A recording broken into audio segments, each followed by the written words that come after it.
والمؤمنين والمؤمنات وأن الله يرزقنا العلم والعمل ويحفظنا من الزيغ والزلال وأن الله يغفر ذنوبنا ويذهب عنا غيظ قلوبنا ويجيرنا من مضلة الفتن ما ظهر منها وما بطن وأن الله يحفظ علينا الإسلام والإيمان ويختم لنا بالحسنى وإلى حضرة النبي محمد صلى الله عليه وسلم الفاتحة. أعوذ بالله من الشيطان. بسم الله الرحمن الرحيم. إياك نعبد وإياك نستعين صراط الله.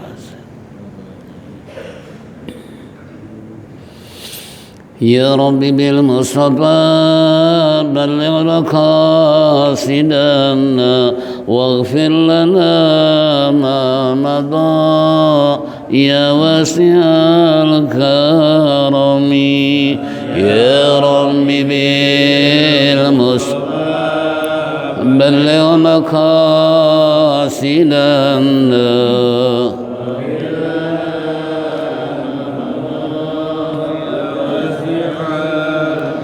بسيد الخلق شمس الحق معتصم محمد خير معصوم ومعتصم يا رب بالمصطفى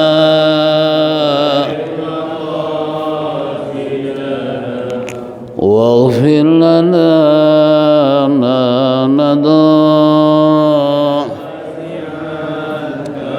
له فرارة حبيب الله حجته ومصدر الفضل والعرفان والكرم يا رب بالمصطفى بلغ مقاصدنا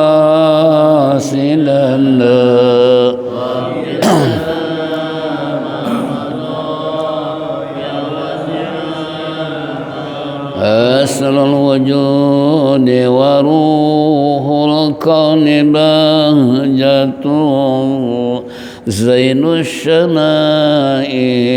والأدب والشيم يا رب بالمصطفى بلغ مقاصدنا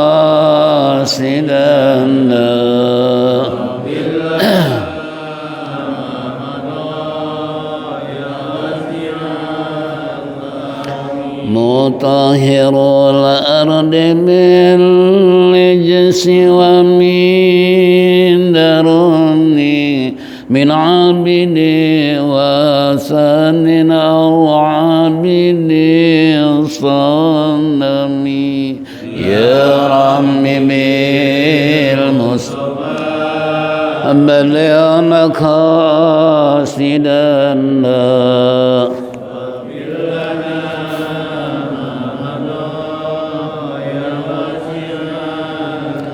لله من منقذ الإنسان من سقر خير البليات من أم ومن عجم يا رب بالمصطفى بلغ مقاصدنا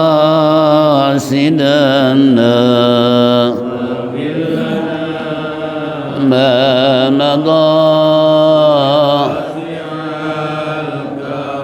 اللهم صل وسلم وبارك عليه. Ma'asyiral muslimin wal muslimat rahimakumullah. Kembali di pagi hari menjelang siang kita duduk bersimpuh bersama-sama di tempat yang mulia dalam rangka menindaklanjuti talim rutin pada subuh di hari Sabtu. Harapan kita Mudah-mudahan apa yang kita lakukan semua ini mendapat ridha Allah Subhanahu wa taala, taufik dan hidayah, rahmat dan inayah selalu menyertai kehidupan kita sehingga kelak mati husnul khatimah. Amin ya rabbal alamin. Baiklah hadirin jamaah rahimakumullah. Minggu yang lalu telah kita menyimak apa yang terkandung dalam tafsir Jalalain. Kembali Mukhtarul Hadis melanjutkan pelajaran yang ke-52, menjaga sunnah-sunnah Nabi dan adab-adabnya. Tentunya beberapa firman Allah Subhanahu wa taala yang telah kita simak bersama, insyaallah malam ini kita akan lanjutkan berikutnya. Qala ta'ala qul in kuntum qala Allah ta'ala qul in kuntum tuhibbunallah fattabi'uni yuhibbukumullah wa yaghfir lakum dzunubakum wa qala ta'ala laqad kana lakum fi rasulillahi uswatun hasanah liman kana yarjullaha wal yawmal akhir wa qala ta'ala fala rabbaka la yu'minuna hatta yuhakimuka fima syajara bainahum summa la yajidu fi anfusihim harajan mimma qadaita wa yusallimu taslima. Wa qala ta'ala innama kana qaulal mu'minina idza du'u ila Allahi wa rasulih liyahkuma bainahum ayyakulu sami'na wa ata'na wa ulaika humul muflihun. Wa qala ta'ala fa in tanazzatum fi syai'in farudduhu ila Allah wa rasul in kuntum tu'minu billahi wal yawmil akhir. Warwa syaihan an Abi Hurairah radhiyallahu anhu anin Nabi sallallahu alaihi wasallam du'uni ma taraktum innama ahlaka man kana qablakum kasratu su'alihim wa ikhtilafahum ala anbiya'ihim fa idza nahaitukum an syai'in fajtanibuhu wa idza amartukum bi amrin fa'tu minhum mastata'tum. Yang terakhir warwal Bukhari an Abi Hurairah radhiyallahu anna Rasulullah sallallahu alaihi wasallam kullu ummati yadkhulunal jannata illa man aba qila ma ya Rasulullah qala man ata'ani dakhala jannah wa man asani faqad aba wallahu a'lam bissawab. Yang artinya telah berfirman Allah Subhanahu wa taala qul in kuntum tuhibbunallah, katakan olehmu ya Muhammad jika kamu mencintai Allah fattabi'uni yuhibbukumullah wa yaghfir lakum dzunubakum. Fattabi'uni, ikutilah saya. Siapa yang nama dengan saya? Yaitu baginda Nabi kita Muhammad sallallahu alaihi wasallam dalam tafsir. Niscaya kamu akan dicintai oleh Allah dan Allah akan mengampuni dosa-dosa kamu. Ayat yang kedua telah berfirman Allah laqad kana lakum fi rasulillahi uswatun hasanah. Sungguh telah ada bagimu dalam pribadi Rasulullah sallallahu alaihi wasallam contoh yang baik buat siapa? Liman kana yarjullaha wal yawmal akhir, bagi orang-orang yang mengharap yaitu bertemu dengan Allah nanti pada hari kiamat. Ini dua ayat sebelum kita lanjut bahwasanya sungguh beruntung dan bahagianya bagi orang-orang yang beriman untuk menunjukkan jati dirinya percaya kepada Allah. Sebab kalau dia sudah percaya kepada Allah, apalagi cinta kepada Allah, tapi dengan catatan ikuti apa yang diajarkan Rasulullah. Nah, kalau kita benar-benar cinta kepada Allah, ikuti saya. Nah, kalau kamu sudah mengikuti aturan-aturan, bukan saja aturan Allah tapi aturan baginda Rasulullah pun diikut sertakan, ini janji Allah dalam Al-Quran, yuhibbukumullah, niscaya Allah akan mencintai kamu. Nah, kalau sudah mencintai kita kira-kira kayak apa? seperti kita cinta kepada istri. Apapun kata istri pasti dituruti. Bohong kalau dia cinta sama istri, keinginan istri nggak pernah. Itu sebagai contoh ya. Nah, apalagi kalau Allah yang cinta kepada hambanya, bukan saja istrinya fasilitas yang Allah berikan, yang lebih hebat adalah Allah akan mengampuni dosa kita. Wa yaghfir lakum dzunubakum, niscaya Allah akan mengampuni dosa-dosa kamu. Berapa banyak dosa yang telah kita perbuat, berapa banyak kesalahan dan kelalaian dalam melaksanakan perintah Allah maupun baginda Nabi kita Muhammad SAW, dengan sebab tadi melakukan mencintai kepada Rasulullah, kita dosa diampuni oleh Allah. Tinggal triknya bagaimana cara untuk mencintai Allah dan Rasul. Ini tidak mudah ya, tapi banyak dalam hadis-hadis lain. Kalau istilah baginda Rasulullah, man ahabba ila syai'in fahuwa abduh, siapa yang mencintai sesuatu dia jadi budaknya. Ya, apa kata Rasul? Seluruh, mungkin kalau 100% kayak kainnya sanggup nggak? Enggak ya. Contoh dalam pelaksanaan salat sunnah itu ada 79 macam, 79 macam. Yang sudah kita kerjain berapa? 79 macam. Kita paling qabliyah, ba'diyah, witir kadang-kadang.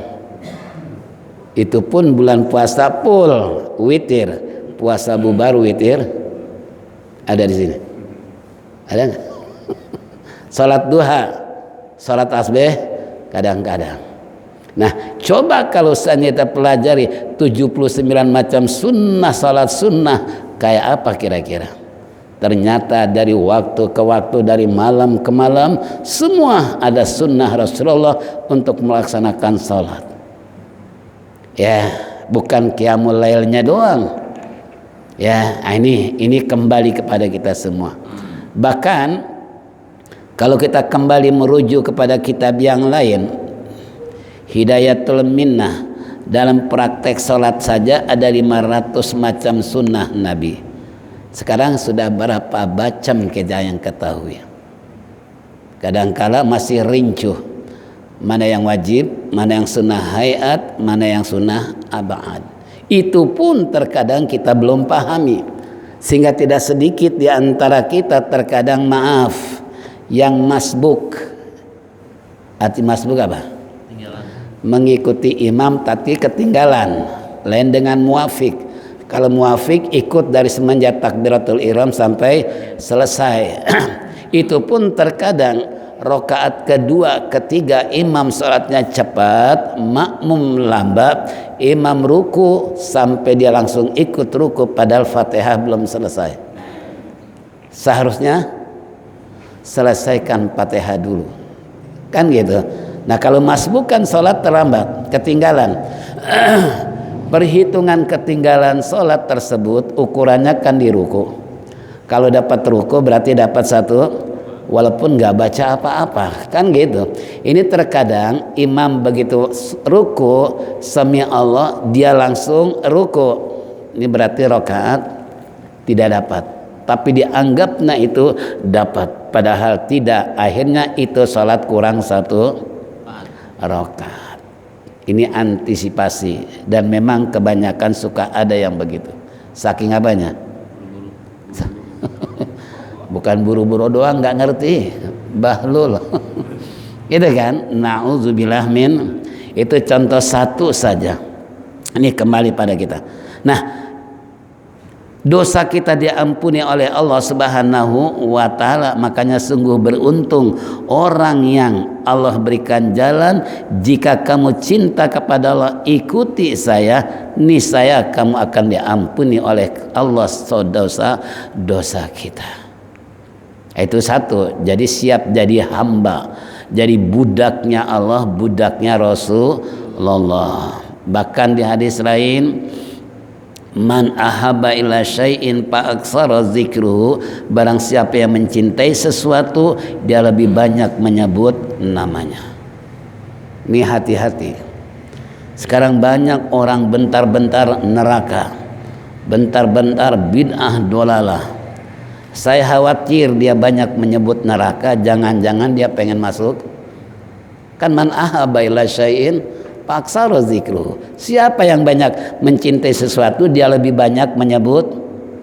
Na'udzubillah min dalik. Tolong sekali lagi. Ya.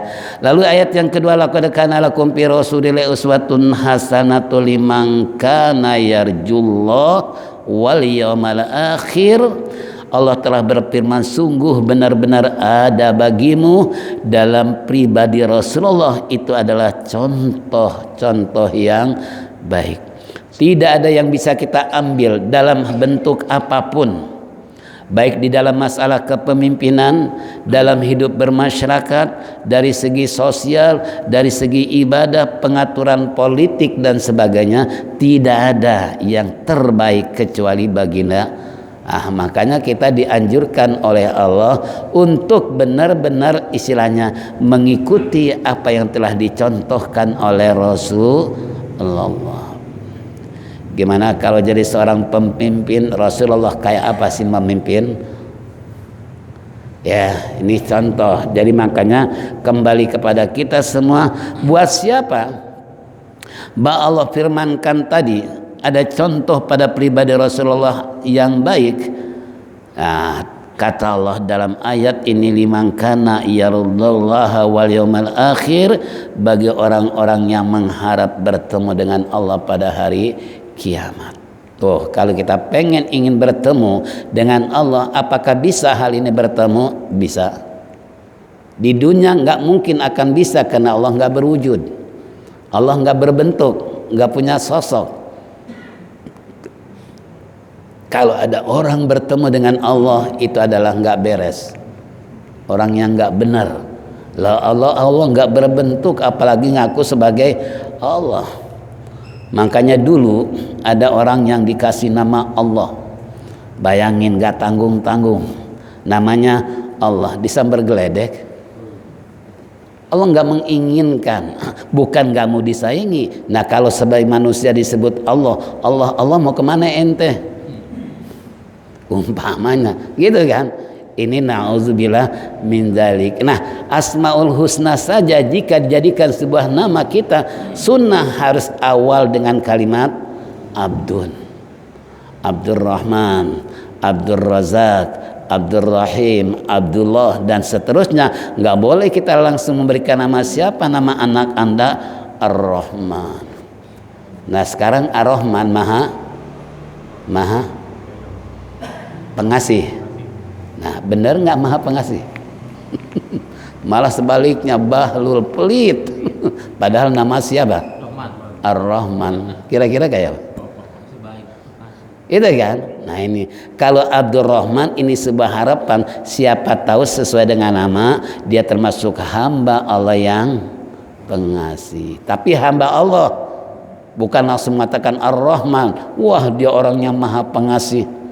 Ternyata kata sebelah rumah, apaan pengasih? Orang paling pelit di sini. Dia kaya tapi nggak peduli dengan kita. Nah, di akhirat kan bakal ditanya nih. Ya, ini na'udzubillah min dzalik. Tuh bagi orang yang ingin mengharap bertemu dengan Allah. Bahkan surat Al-Kahfi pun mengatakan, wa man kana yarju liqa'a rabbih falyamal amalan shalihan wa la yusyrik bi ibadati rabbih ahada. Siapa orang yang ingin mengharap bertemu dengan Tuhannya, dua persyaratan kata Allah. Amalan soleh, dia beramal soleh. Yang kedua, dia ibadah kepada Allah, tidak mempersekutukan Allah. Ini dua syarat kalau ingin bertemu dengan Allah. Makanya seiring dengan ayat tadi, kalau kita mengharap bertemu dengan Allah hari kiamat, ikuti tapak tilas baginda Nabi kita Muhammad sallallahu alaihi wasallam. Sampai-sampai Ibnu Umar saking fanatiknya mengikuti tapak tilas Rasulullah, kalau Rasulullah jalan, setiap bekas tapak Rasulullah diinjak oleh beliau, percis kayak kerbau. Kerbau kalau jalan nggak pernah mau nginjak yang lain. Kemarin di situ, sekarang pernah punya kerbau nggak? Pernah nggak ngegiring kerbau? Coba kalau di kampung-kampung, kalau umpamanya ini jalan kerbau, pasti ini jalan makin dalam makin dalam. Kenapa? Karena kerbau nggak mau beralih ke yang lain, di situ lagi tuh kerbau tuh ya. Nah jadi dia istilahnya ini kerbau begitu hebatnya, bahkan kata Ibnu Ibar dia nggak mau makan semangka karena nggak tahu bagaimana Rasulullah motong semangka. Kalau kita makan semangka bukan doyan lagi. Apalagi mengandung obat katanya, itu kan luar biasa, subhanallah, sampai segitunya. Nah ini jadi kembali kesimpulannya bahwa contoh Rasulullah sudah hal yang terbaik, tinggal kita mau atau tidak mengikuti jejak baginda Nabi kita Muhammad sallallahu alaihi wasallam. Ayat yang ketiga, wala warabbaka la yu'minuna hatta yuhaqqimuka fi ma syajara bainahum summa la yajidu fi anfusihim haraja mimma qadaita wa yusallimu taslima. Tiada demi Tuhanmu tidak akan beriman mereka hatta yuhaqqimuka, sehingga mereka mengangkat engkau menjadi seorang hakim, bima syarjara bainahum, untuk mengurus yaitu perselisihan di antara mereka. Sumala yajidu, kemudian tidak memperolehnya fi anfusihim, pada diri mereka, harajan, untuk menerima hukuman engkau, kata Allah, bima qadaita wa yusallimu taslima, mereka terima dengan sebenarnya penerimaan. Ini kembali terutama di kalangan para hakim yang diangkat oleh pemerintah. Kalau dulu hakimnya kan langsung Rasulullah yang memvonis, apapun yang terjadi Rasulullah yang menghukum, tapi berdasarkan firman Allah.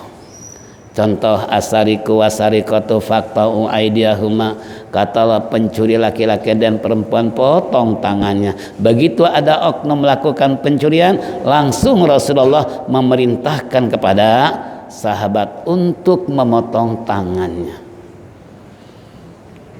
Ya, kalau di Indonesia seperti ini, kira-kira aman gak nih?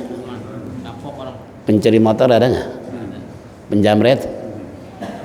Ya kan ada. Kenapa? Kalau tertangkap basah siap potong tangan. Dan kalau kita bertemu dengan orang yang dipotong tangannya terpotong, berarti mantan pencuri, gitu kan. Nah, subhanallah, diponis ya sedemikian. Yang bunuh dibunuh lagi. Sampai kemarin ada yang bertanya, sekarang Ustadz kok begitu gampangnya orang membunuh orang lain, percis bagaikan binatang.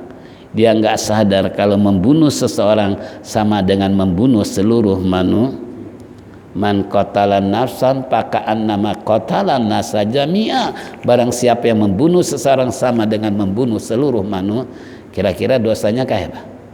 Kalau hal ini dia sadar dan dia tahu secara hukum syariat apa yang tertuang dalam Al-Quran, saya yakin nggak akan ada di dunia ini pembunuhan. Apalagi sekarang pembunuhan secara sadis, dimutilasi, pala ditaruh di mana, kaki ditaruh dengan harapan kehilangan jejak. Gitu kan, supaya jangan ketahuan siapa pembunuhnya. Lo zaman sekarang kau dianggap gampang. Zaman teknologi apa sih yang nggak terbongkar? Apa kira-kira? Jangankan mutilasi, orang mengatur strategis bagaimana korupsi supaya jangan terbongkar, tapi akhirnya terbongkar juga. Ya memang Allah dia nyatakan, wala talbisul haqqa bil batil innal batila kana zahuqa. Jangan kamu campur adukannya hak dengan yang batil, sebab kebatilan tetap Allah akan bongkar dengan cara apapun. Kalau ibarat geng-geng penjamret, umpamanya nih, salah satu temannya dibagi kurang, rela nggak?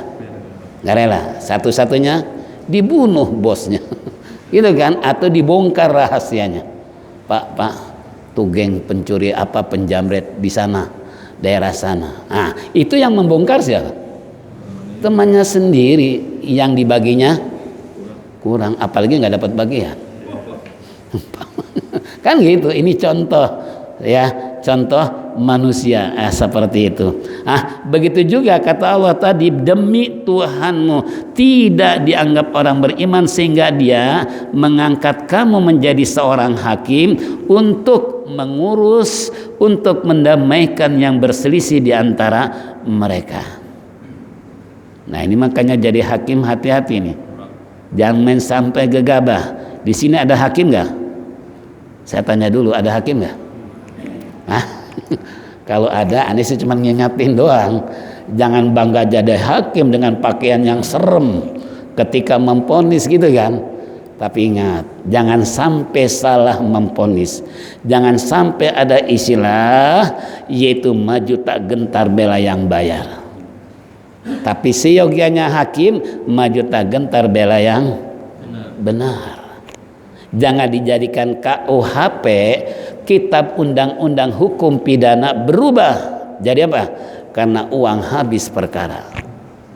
Karena kepala kejaksaan ketika melepas para jaksa-jaksa muda ke daerah, beliau berpesan, masyarakat sekarang sudah pandai menilai, masyarakat sudah cerdas mereka, jangan dibalikan itu singkatan KUHP, kitab undang-undang hukum pidana, berubah jadi karena uang habis. Sekarang anggota DPR jadi kritik, Dewan Perwakilan Rakyat, tapi sekarang muncul istilah Dewan Pengkhianat. Kan sama DPR juga, sama nggak? Ada anggota DPR sini? Jangan bangga ya. Jangan, na'udzubillah min, bela tuh rakyat yang sudah mengangkat Anda sebagai anggota DPR. Tanpa kehadiran rakyat untuk mencoblos, gitu kan, mana mungkin Anda menjadi anggota DPR, kan gitu.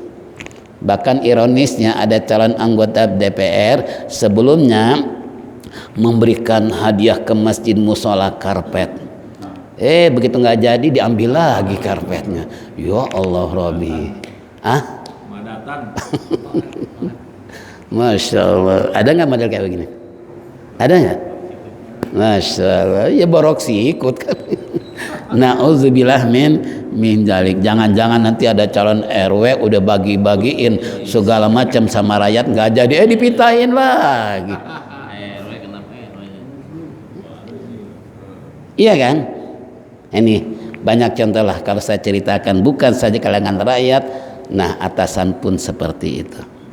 Na'udzubillah min jalik. Nah, kemudian sehingga engkau diangkat menjadi seorang hakim untuk mengurusi, mendamaikan perselisihan di antara mereka. Makanya tadi jangan salah istilahnya, memponis dalam satu perkara, teliti secara cermat mana yang benar, mana yang salah. Jangan maju tak gentar bela yang bayar. Enggak artinya, ada artinya kekayaan kayak apapun bentuknya kalau kita salah memponis. Di dunia kita bangga banyak harta, dapat manipulasi manipulasi hukum, tapi di akhirat kapling untuk khusus bagian kehakiman neraka sudah disiapkan. Emang kapling di dunia aja gitu, anggota DPR kaplingnya khusus perumahan, wartawan MPR. Saya terkadang baca itu tuh, digas hanya untuk orang miskin. Ya Allah, digas kan ada bacanya? Ada bacanya nggak? Ada, Masya Allah. Jadi kita yang punya gas yang 3 kilo tuh termasuk orang apa? Ya, ya saya sih suka baca aja karena suka beli gas 3 kilo kan, ada bacaan hanya untuk orang miskin. Hah? Kenapa? Orang kaya pakai? Nggak tahu deh. Ya tapi kok sampai begitunya istilahnya ditulis hanya untuk orang miskin. Kan hina banget yang pakai gas 3 kilo. Berarti orang miskin, ternyata tadi orang kaya pun juga pakai. Nah loh dia. Ah? Yang gede juga susah.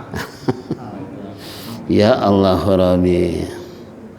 Sampai-sampai ada orang berkata, kok cepat amat sih gas habis? Biasanya 5 hari, kok sekarang 3 hari?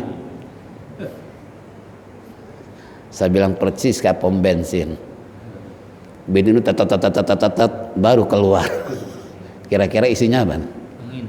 Kayak model odol, penuh full, begitu dipencet nggak keluar-luar gitu kan. Nah ini kan kembali pada kita.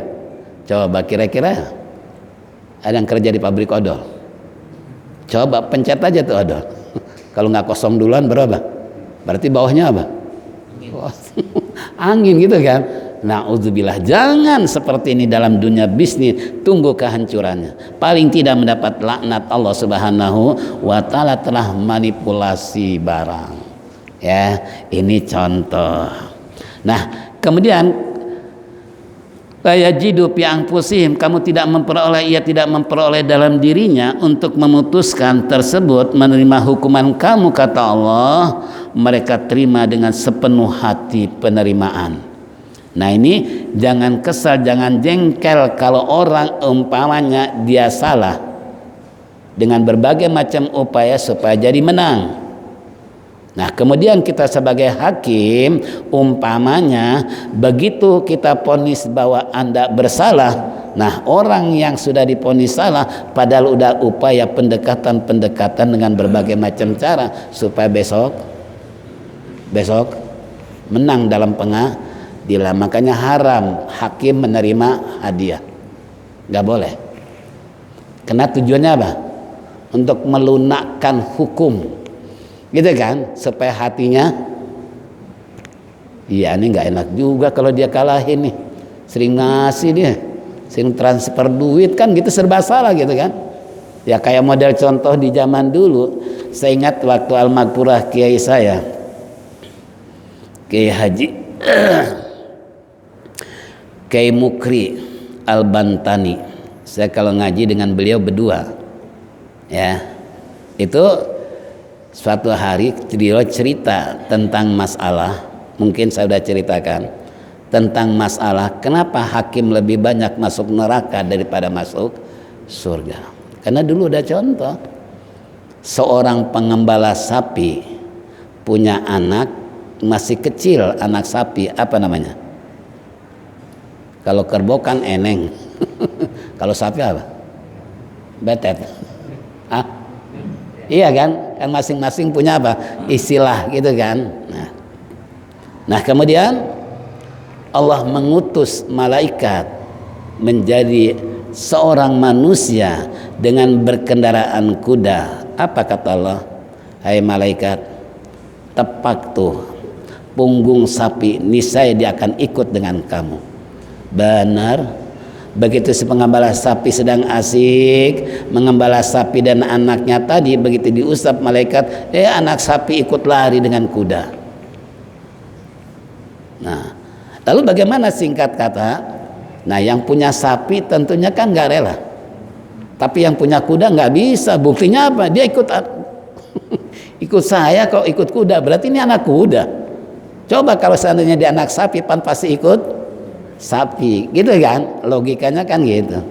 Ceritanya dia nggak senang, mengajukan ke pengadilan. Begitu proses singkat verbal masuk, besok akan terjadi penyidangan, anak sapi menjadi anak kuda. Wah, hebat kan? Apa yang terjadi? Besok akan diadili di mana malaikat datang ke rumah jaksa. Maaf Pak Jaksa, saya datang untuk memohon kepada jaksa, tolong besok menangkan saya. Apapun kata jaksa saya akan kasih. Apalagi baru wani piro. Wani piro. Jangankan wani piro, apa yang jaksa inginkan saya akan perkenankan. Gampang, bisa diatur. Kan enak aja nih hakim. Bisa? Tenang aja, pasti Bapak menang kok. Benar, begitu divonis ternyata menang. Anak sapi berubah jadi anak. Yang punya sapi rela nggak? Enggak. Naik banding.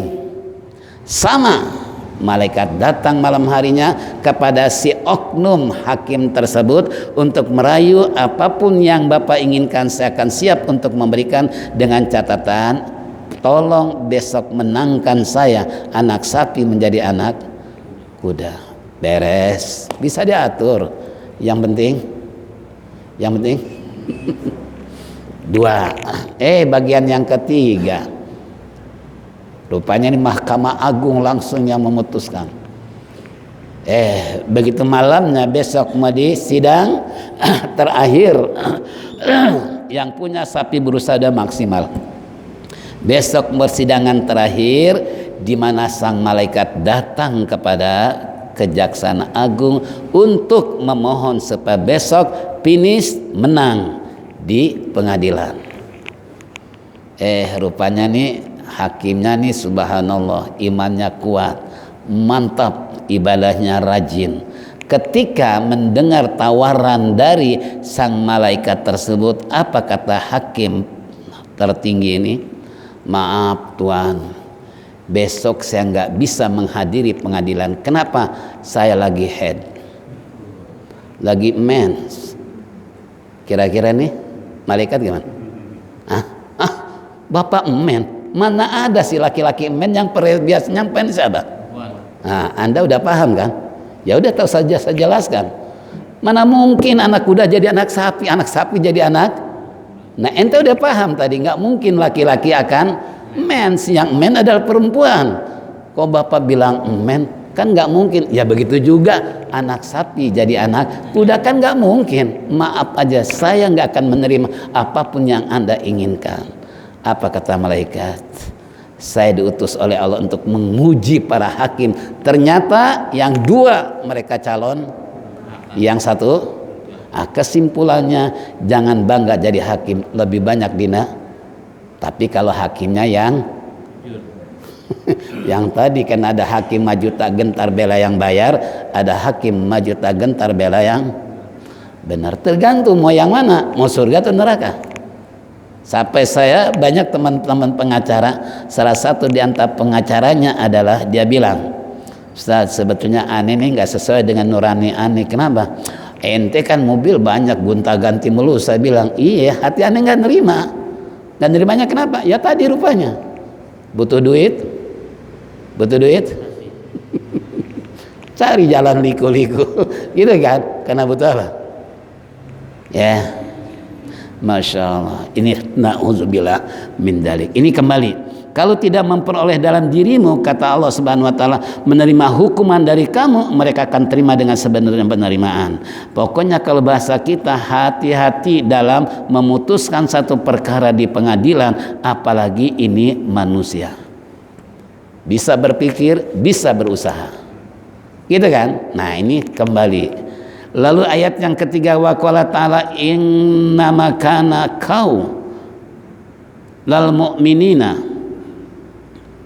idza du'u ila Allahi wa rasulih liyahkuma bainahum ayyakunu sami'na wa ata'na wa ulaika humul muflihun. Sesungguhnya jawaban orang-orang yang beriman apabila mereka dipanggil, apabila mereka diajak oleh Allah dan Rasulnya liyahkumu untuk menghukum di antara mereka, ayakulu sami'na wa atona, kami dengar kami patuhi. Ini kalau orang sekarang kan lebih banyak yang mana nih? Sami'na wa atona, sami'na wa asoina. Banyakan mana nih? Sami'na wa atona, sami'na wa asoina. Asoy itu kan bahasa Arab. Makanya kalau ada orang pacaran di taman asoy, berarti kan lagi apa? Maksiat gitu kan. Itu lagi maksiat, itu asoy kan gitu. Nah ini kembali. Jadi kalau para sahabat dulu ketika mereka mendengar apa yang diinstruksikan Rasulullah SAW, spontan mereka mengatakan sami'na wa atona, kami dengar kami patuhi. Kalau orang sekarang begitu nggak? Orang sekarang begitu nggak? Bukan samina wa atona, kembali samina wa asoina. Jangan kau orang biasa pejabat sudah dilantik aja, sudah dibaiat masih khianat, apalagi Masya Allah, na'udzubillah min dalik. Ini kembali. Mereka kalau sudah diajak oleh Allah dan Rasulnya untuk melakukan segala perintahnya dan menghukumkan di antara mereka, maka dia akan mengatakan kami siap dengar dan patuhi. Itu kalau ada orang seperti itu, kata Allah, jaminannya adalah waulaika humul muflihun, mereka adalah orang-orang yang beruntung, kata Allah, nggak rugi. Ya, kalau memutuskan perkara dalam perselisihan, membela yang benar bukan bela yang bayar, karena sesuai dengan ketika dia menerima ajakan tersebut, spontan dia mengatakan samina wa atona, ini orang kayak begini, kata Allah, dijamin oleh Allah beruntung, sukses dia menjadi manusia di permukaan bumi maupun di dunia. Lalu ayat yang terakhir dalam pasal ini, fa intana wa qala ta'ala fa intanaza'tum fi syai'in faradduhu ila Allah war rasul in kuntum tu'minuna billahi yaumil akhir. Telah berfirman Allah, fa intanaza'tum, maka jika terjadi perselisihan fi syai'in, dalam satu perkara, dalam sesuatu apapun bentuknya, faradduhu ila Allah war rasul, maka kembalikan kepada Allah dan Rasul. Ya, siapa mereka yang seperti ini? Yang mematuhi perintah Allah apabila terjadi suatu permasalahan, umpamanya pertikaian dan lain sebagainya oleh Allah suruh kembali. Lihat di Quran ada nggak? Kembali kepada Allah. Lihat di hadis ada nggak? Utamakan kalau memang ada, lakukan apa yang diperintahkan Allah maupun Rasulnya kalau kita beriman. Makanya kalau kamu beriman kepada Allah dan hari akhir, kata Allah, maka orang tersebut menemukan permasalahan pertikaian dalam perkara apapun, dia kembalikan pada Quran dan hadis. Ini termasuk orang yang beriman kepada Allah dan hari akhir. Bukan sebaliknya, terjadi pertikaian merasa menang dirinya, padahal belum tentu menang sebagaimana di pengadilan tadi, karena sogok menyogok itu kan. Makanya Rasulullah sabdakan la'anallahu ar-rasi wal murtashi. Kalau ada istilah hadis dalam mustalahnya, kalau ada kalimat la'ana berarti haram. Awas nih, hati-hati. Allah mengutuk, melaknat penyuap dan yang disuap. Itu kan? Allah mengutuk, Allah ada janji. Ya. Nah, kenapa? Ya, sangat panjang kalau dibahas. Yang jelas sabda Rasulullah, orang yang menyuap dan disuap adalah dikutuk, alias hukumnya apa? Haram. Na'udzubillah min. Nah, kalau sudah kita makan barang yang haram, kira-kira kayak apa? Kullul lahmin nabata min haramin pannaru aula bihi. Berdasarkan hadis Rasulullah dalam sabdanya, apa sabda Rasulullah? Kullul lahmi, setiap daging yang tumbuh dalam tubuh seseorang, dalam tubuh kita, na'udzubillah min dzalik, ada barang yang haram kita makan, neraka yang paling utama. Coba kira-kira kayak apa? Hati-hati nih. Apalagi sekarang banyak di lockdown. Jangan sampai terjadi suap menyuap. Apa artinya? Allah Maha Kaya, Allah Maha Pemberi rezeki. Kenapa kita harus melakukan suap menyuap? Na'udzubillah min dalik. Nah ini, jadi makanya hadirin jamaah rahimakumullah. Kemudian hadis yang pertama diriwayatkan oleh Imam Bukhari dan Muslim dari Abi Hurairah radhiyallahu anhu anin Nabi, dari Nabi sallallahu alaihi wasallam telah bersabda, du'uni mataraktum innama ahlaka man kana qablakum kasratu su'alihim wa ikhtilafihim kasratu su'alihim wa ikhtilafuhum. Kembali kepada kasratu, jadi ala anbiya'ihim wa fa idza nahaitukum an sayin fajtanibuhu wa idza amartukum bi amrin fatum minhum mastata'tum. Du'uni mataraktum, telah kutinggalkan kepada kalian semua apa Innama, ingat, Rasulullah sudah mengingatkan, innama ahlaka man kana qablakum, sesungguhnya orang-orang sebelum kamu, kasratun su'alihim, itu binasa mereka karena banyak tanya. Wakhtilafahum, dan mereka berselisih atau menyalahi atas para nabi mereka, tidak mengikuti apa yang disabdakan nabi mereka. Fa idza nahaitukum an syai'in fajtanibu, maka apabila dilarang kamu untuk sesuatu maka hindari, jauhi. Wa idza amartukum bi amrin fatum minhum mastata'tum, apabila diperintahkan kepada kamu satu perkara maka lakukan perkara tersebut sesuai dengan kemampuan kamu. Nah, ini kembali. Jadi Rasulullah mengingatkan kehancurannya orang-orang dulu sebelum baginda Nabi kita Muhammad SAW. Kenapa? Karena kasratus su'alihim, rewel mereka, banyak tanya. Ya contoh, siapa yang menyembelih sapi? Zaman Nabi apa? Zaman Nabi apa? Zaman Nabi Musa, ketika ada pembunuh yang tidak tahu siapa pembunuhnya. Dia tanya, Tuhan, gimana supaya oknum ini ketahuan siapa pembunuh yang sebenarnya? Sembelih oleh kamu sapi. Lalu sapi warnanya warna apa? Kan rewel namanya. Udah begitu warnanya apa? Kuningnya kuning apa? Coba rewel nggak tuh? Kuning kan macam-macam, itu kan? Lalu kira-kira umurnya berapa tahun? Lalu sapinya ini apakah sudah dijadikan untuk kerja atau belum? Nah, itu kan rewel namanya, ya. Nah, dipesankan oleh Nabi Musa bahwasanya Allah memerintahkan untuk menyembelih sapi, padahal kalau mereka apapun bentuk sapinya dipotong, selesai nggak nih? Selesai. Ini kan karena rewel, itu kan berliku-liku pertanyaan mereka yang akhirnya apa? Kembali, ya. Nah, ini begitu dipotong dengan warna dan umur sekian yang dipakai bajak dan lain sebagainya, mereka usaha tidak ada sapi yang berwarna apa yang diinginkan oleh Nabi Musa. Kenapa? Karena rewel. Coba langsung potong tuh sapi, selesai.